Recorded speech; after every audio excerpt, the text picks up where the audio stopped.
Okay, Christy, so I'm filming this for you. My guides made it very clear that I was supposed to film what's going on here. This is, you've seen me take many pictures here. Let's start with the sun, see what it has to say. We're at the back end of this really cool cemetery. So what we're gonna do is just walk around. There's so many different memorials here, and so I thought I'd give you a little tour. I'm not sure exactly what's supposed to happen, but they made it very clear that I was supposed to stop here. So we're coming up on the sacred cow. I don't understand a lot of the meanings behind this. Gandhi, we'll come to Gandhi. He's in front of the cow, but it's a memorial for all kinds of people. So here's honoring all of them. Let's skip the sun again and see what happens. This is the cemetery. Now, I don't know. This is one of the older cemeteries. I'm at an abbey. That's all I know. It's an abbey. That's what I know. But it's this has been you can see all the dedications to people, men and women, slaves, and war and all that stuff. But this is the back of the cow, and I love the artwork in here, and you can see all the flowers and the elephants. And the daisies again, and here we go. I'm not sure what this means. Just filming as I go. This is how I channel, but I don't have to tell you that. You already know. But for those watching, this is something that I'm learning to do. So here we come around, moo cow moo, and I'm very happy too. And it's just a gorgeous monument. There are the flowers you see again. There's the lamplight. Final resting place of Emily the cow. Out of respect for Emily and all animals, consider refraining from eating meat for the rest of the day or for the rest of your life. That's what this monument is about.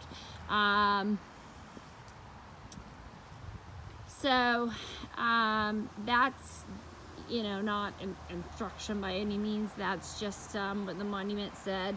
And of course, as always, you do what your guides tell you to do. And some of us do still eat meat, so I'm not trying to make a statement over that. But here's a bunch of interesting ones, and of course, my favorite one. He wants to look at the sun. Yeah, John Lennon. War is over if you want it to be. How's that for shining on me?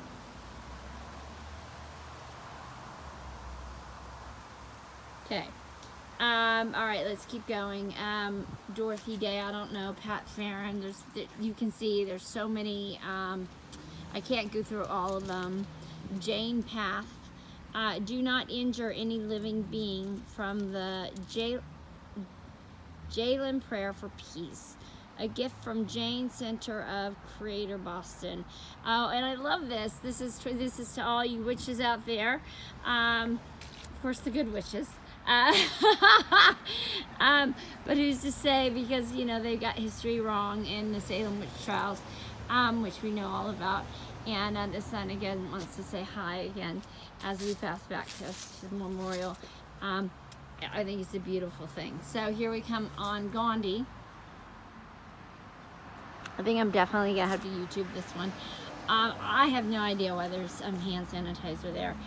I object to violence because when it appears to do good, the good it does only is temporary. The evil it does is permanent. And there's the light. And he's hard to capture statue because a lot of times, let's see if we can get him.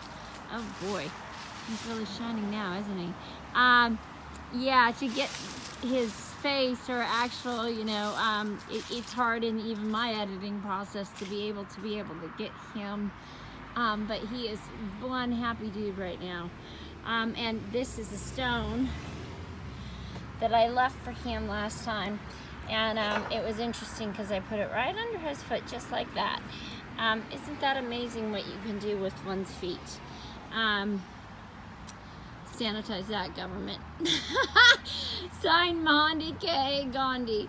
Mohandas, 1869 to 1948. My life is my message. And he wants to say hello again too, from all of us to all of you, and all the unknown civilians killed in war, which is what I'm reading on that sign over there. I have one more monument, and then we'll take our trip through the cemetery. I can quickly go by, and you know, Sojourner Truth, of course we know who she is. Mother Jones, Einstein, Tolstoy, Rankin, you know, I can't get all of them in, otherwise this would be very long. To the victims of violence, where there is hatred, let me sow love. Where there is injury, pardon. Where there in doubt, faith. Saint Francis of Assisi. And here's for all the victims. And the stones people have left for them. I see police brutality. Stop killing of the blameless. I'm reading into that. Justice for George, justice for all. And here's the victims of violence who ain't taking it anymore. I can see I did not start this this garden here. What's interesting though is that all of the stones I have left in other places in here. I absolutely recognize that one and that one. I don't know, a lot of them have come down from our sacred place, and so thank you all for continuing this. This all started, let's climb over the wall. My first experience,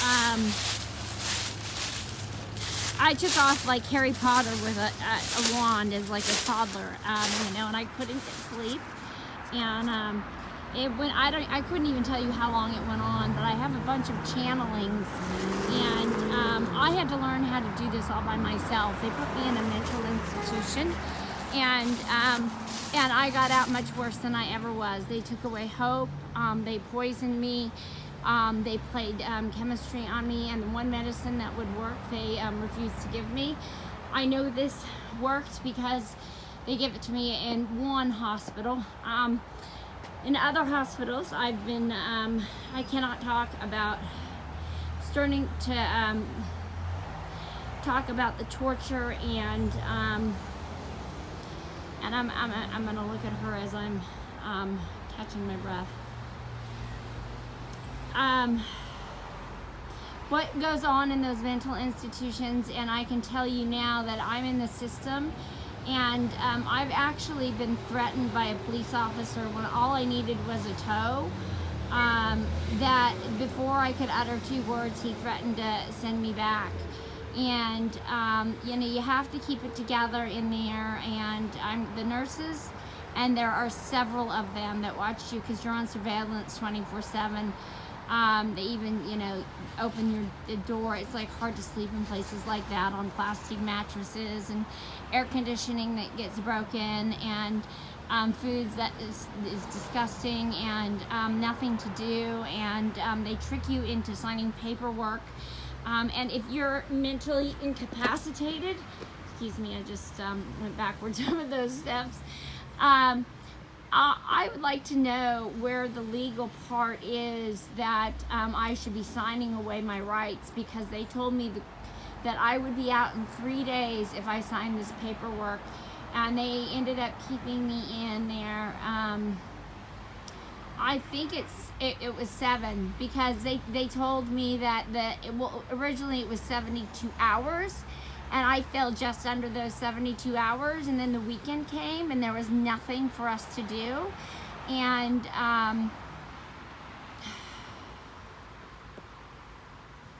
the things I witnessed in there and then I had to go through caused a mental breakdown a couple years later while I was in the midst of a spiritual awakening, and it created a giant mess. So if people want to know about what's been going on with me, I have now been in the institutions 4 times, and the things that I've witnessed and the things that I've been told.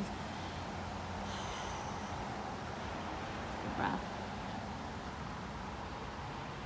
By both patients, doctors, nurses, is that if I don't, shut the F up, and I'm paraphrasing that, but that's the energy they're throwing off, and they're angry, and they're in your face with their finger in your face, telling you if you don't swallow their pills and do as they say, that they can keep you in there as long as they want to. And if you want to take them to court, the court is rigged. I'm not going to mention the names of the hospitals. I don't want to get in trouble, but I will be taking this up with the Attorney General's office. And I'm not going to stand for the code of silence anymore, because it's the nurses would sit me down and say, listen, if you don't do what they say, and we know you're not sick and you don't belong in here, but they're not going to let you out of here. And one kid who had been in there 6 months and was the nicest kid. There was nothing wrong with him, and we would sit and talk, and he said, I told him I thought about taking up this court plan, and he said, don't do it, because it's basically rigged. It's Skype, a doctor that never has seen me, except walk by and smile and say hello and his name in the hallway, who was threatened that if I don't stay on his poison, that I won't have to come back. And each time I go back, he keeps me in there longer. And I have been suffering the worst PTSD in the last, I don't know how long, but every day I can feel my body start to go through it, because it's kind of like, I would imagine, the same thing veterans have to face, that when you're in the middle of battle, you have to hold it together, and you have to pull it all inside yourself, and it doesn't come out. The trauma doesn't actually come out until later on, once you're able. And I had to pretend, and I had to play the game, and I had to hold it together. And at first you get out and you're just so thankful to breathe fresh air again, when they've held you inside, and eat food that's decent, and use the things of medicine that actually cure me, because I come out of there, my body in horrible, horrible shape. What can I say about, I was in the ER for 5 days. I was assaulted in there. I was spiritually raped. No, they did not penetrate me, but one point I asked what they were injecting me with, and they told me I was having a temper tantrum, and they tied me down, and then I had, I don't know if there were police officers, I know there were nurses involved, so there are a lot of amazing nurses, and 2 of them were my best friends before all this crazy stuff happened, and I know they're out there, and there's some amazing nurses, but there's some really bad nurses out there, and they were holding me down, going, you're just having a temper tantrum. And I was in full-blown PTSD mode at that point. They strapped me so hard that, okay, I gotta take a breath.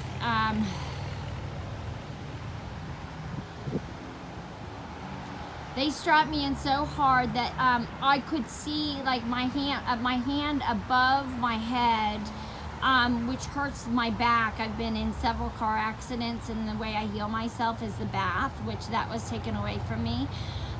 The showers aren't hot enough, and they get towels when they feel, when they have time, they give you towels.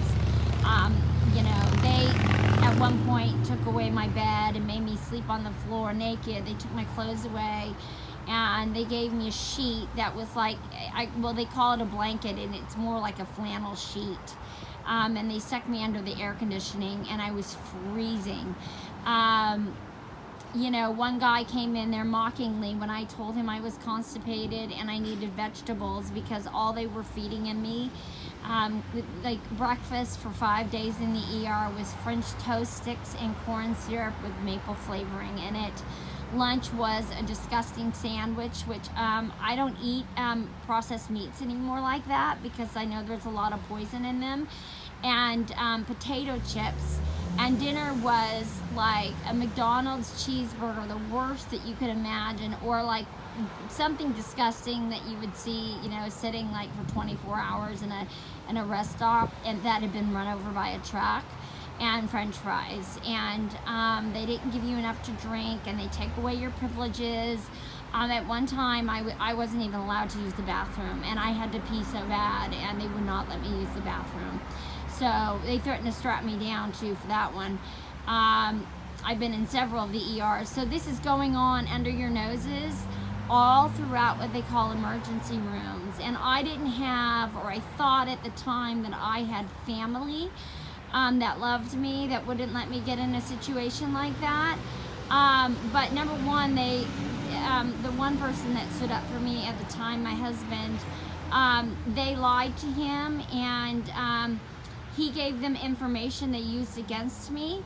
And you know, like I say, I was held down twice. I was assaulted twice, and for no reason.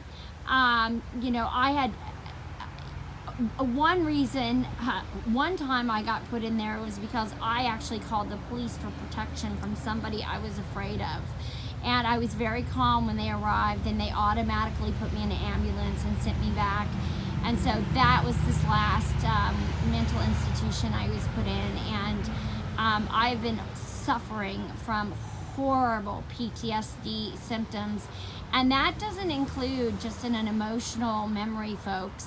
That is physical. I can feel it physically coming out of my pores. Like, I have to get rid of that before I move on and clear again and heal again from the medicine, or quote unquote medicine, the lying, toxic bullshit medicine that they've all got you believing works.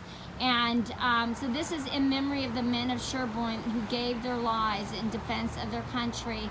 And I've always seen this as the divine feminine rising.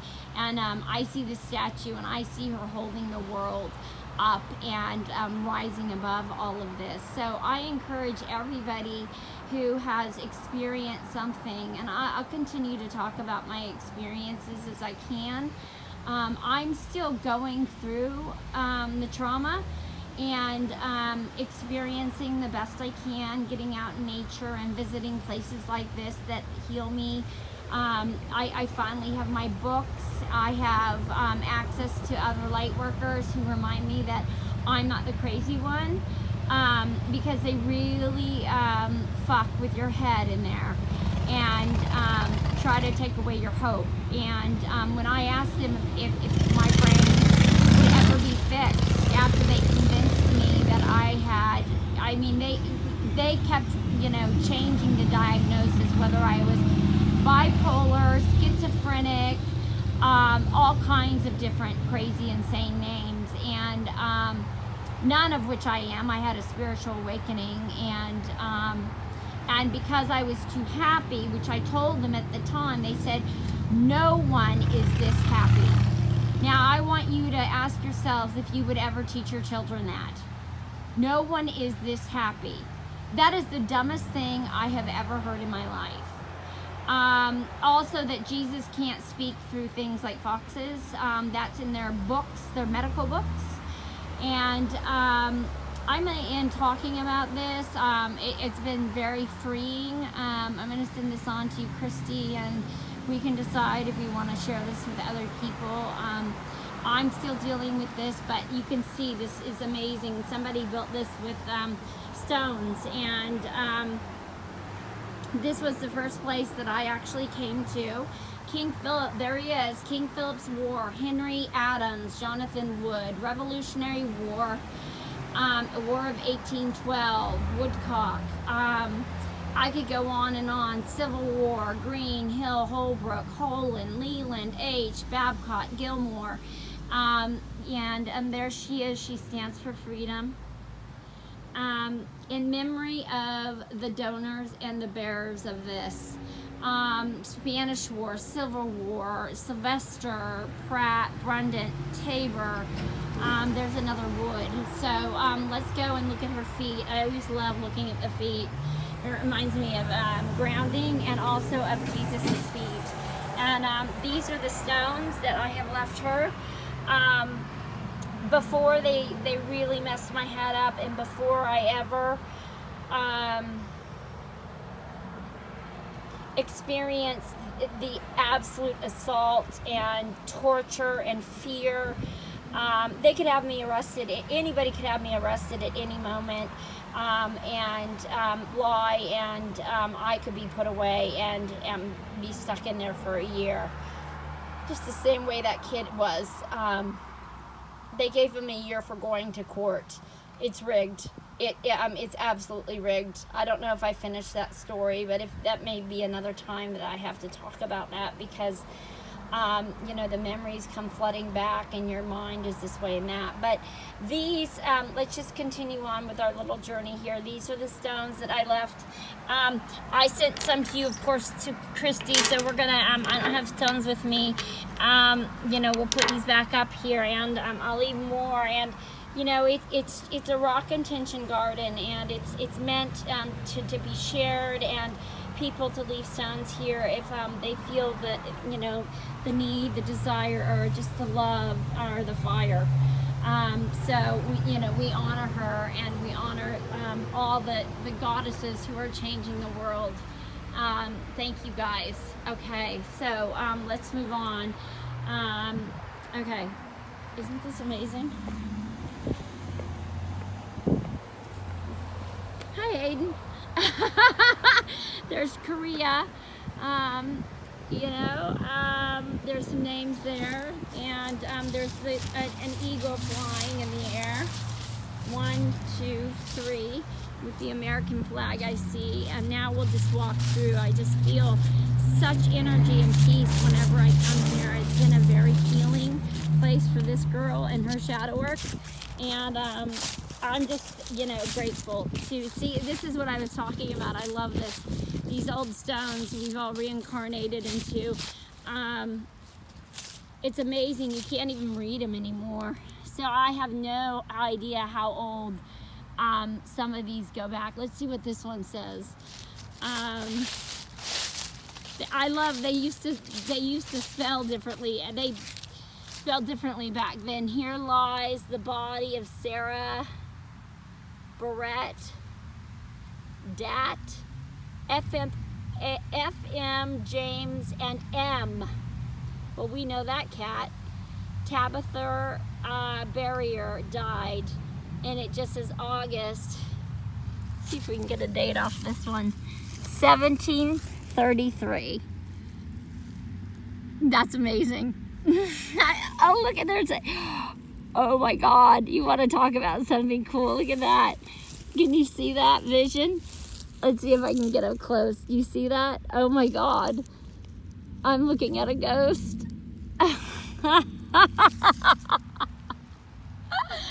Oh look, and I even have our yellow daisies over here. There's my car. It's kind of a small place, but I love it. I could just feel the energy rushing through me right now. That is just, it's indescribable unless you've ever experienced it. And you know, light workers, some of you may have, but I experienced, oh my God, look at that, black-eyed Susan. Isn't that amazing? I get R-E-I-K-Y, body, Jose, I can't read it, Deborah, something else. You know, they're all just loving this, and they're all just, you know, in just joy. Whew. Hold on, I'm getting a dizzy spell. Got a lot of energy going through me right now. Okay, I just have to catch my breath. This is amazing. I just feel the energy, and it's not, there's nothing evil here. There's nothing evil here. There is nothing but celebration and joy, and I can feel it rushing through my body. So I can't explain. It's very hard, and Christy, you know how difficult it is to explain these gifts that we have, and this is just one of them. So there we are. They're all waving. Let's go to the two big ones, and then we'll end it. This is probably a really long one. Hey, Shadow. Okay. I don't know. That could be us for all we know. These are two of the biggest headstones you can see looking around. So in their day and age, I'm sure they were really important people. And I can catch 1822. I can catch an NUM. Let's see if there are any other clues here. I might take some pictures and see if I can bring out some colors in some of the messages we may be receiving from them, because a lot of times we do pick up numbers and letters, and between you and I, we and the universe, we all figure it out. So thank you all. This was a great, beautiful day in fall, and very healing to talk about this, even if nobody sees it except for Christy. And I'm sure at one point I'll pull it out of the closet, but who knows, maybe today. It's always, I leave it into the universe's hands about when things are supposed to be released, and that's just how I work as a shaman these days. You don't plan the next now, you let it happen, and it's amazing the gifts that come in, because I've never felt such love. As I stand here now, I can feel just love energy just pouring into my heart chakra and through my whole body. Again, I got dizzy over there, and that's okay. That's part of ascension symptoms. It's nothing scary, because right before then I was experiencing this. I'm just overwhelmed with the spirits that are here, that are part of this, and part of this whole love war that we are creating for the new earth. So thank you all, and I love you, Christy. I'll talk to you soon.